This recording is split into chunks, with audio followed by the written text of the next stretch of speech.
Hey, Justin here from Conversion Fanatics, coming to you from our office here in the allergy capital of the world, Austin, Texas. So if I sound a little bit hoarse and a little tired, we are in the middle of cedar season, and it's gotta love cedar.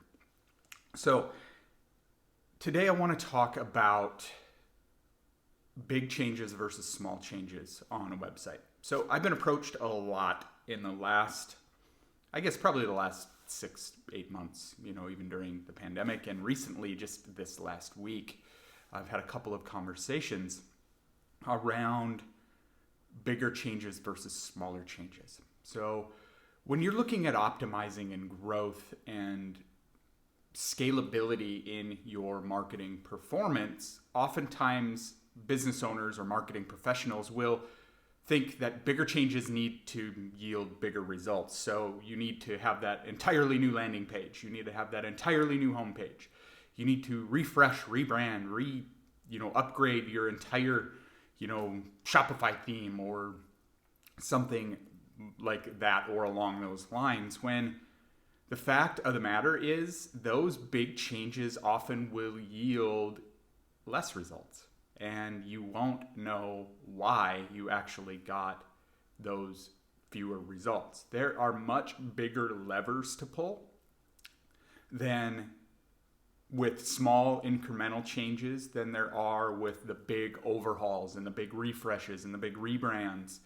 The only time I really ever recommend that is when you have exhausted your incremental changes and your small adaptable changes, because if you're learning with every test and you're understanding the behaviors, the likes, the dislikes, the wants, needs of your audience and how they interact with your brand, you are going to be smarter, and then you can use that to refresh, overhaul, upgrade, build those bigger overall changes. And sometimes if you just want to move the needle or shake things up a little bit, you can make those bigger changes, but you have to make it based on data. So I've heard a lot of conversations with this, and it can be fun or exciting because you have something new and bigger and better, and where you think bigger and better. It's definitely bigger, but chances are they take way too much time to actually build, design, go back and forth a bunch of times, then implement. But if you are adamant about doing some of those bigger overhaul changes, then I suggest testing it in sections. Take example, a home page, where you have multiple sections. You have your header, your hero section, your, right below the fold, and then whatever information is below that. And they're usually in sections or in blocks. So test that in sections, maximizing those first kind of couple. But it has to be based on data, because you could go and redesign an entire page or redesign an entire element and actually end up hurting yourself in terms of conversion and performance, and you wouldn't ever know why.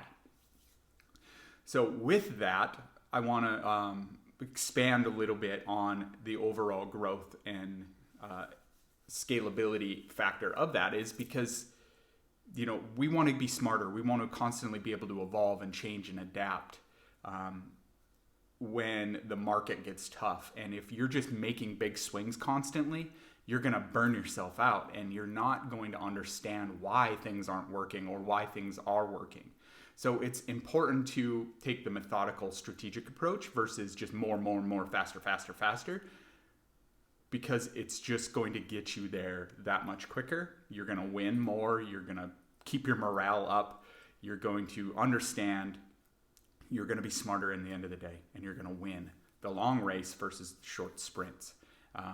There are tricks, gimmicks, tactics that can get you to where you want to go, but it's going to burn you out, going to burn out your audience, going to burn out your marketing message, and not get you where you want to be. So with that, pay attention to the small things, incremental, that little sentence or that little bit of text change or that rearranging of that button or swapping out the functionality of an image carousel or, moving, reviews, and all of those things can yield big results with much less effort than an overall redesign when you're moving multiple different parts and not understanding which one is actually having weight or impact. So with that, hopefully you understand and can gain some insight into why necessarily the big changes aren't necessarily better. And happy testing. We'll talk soon. Thanks.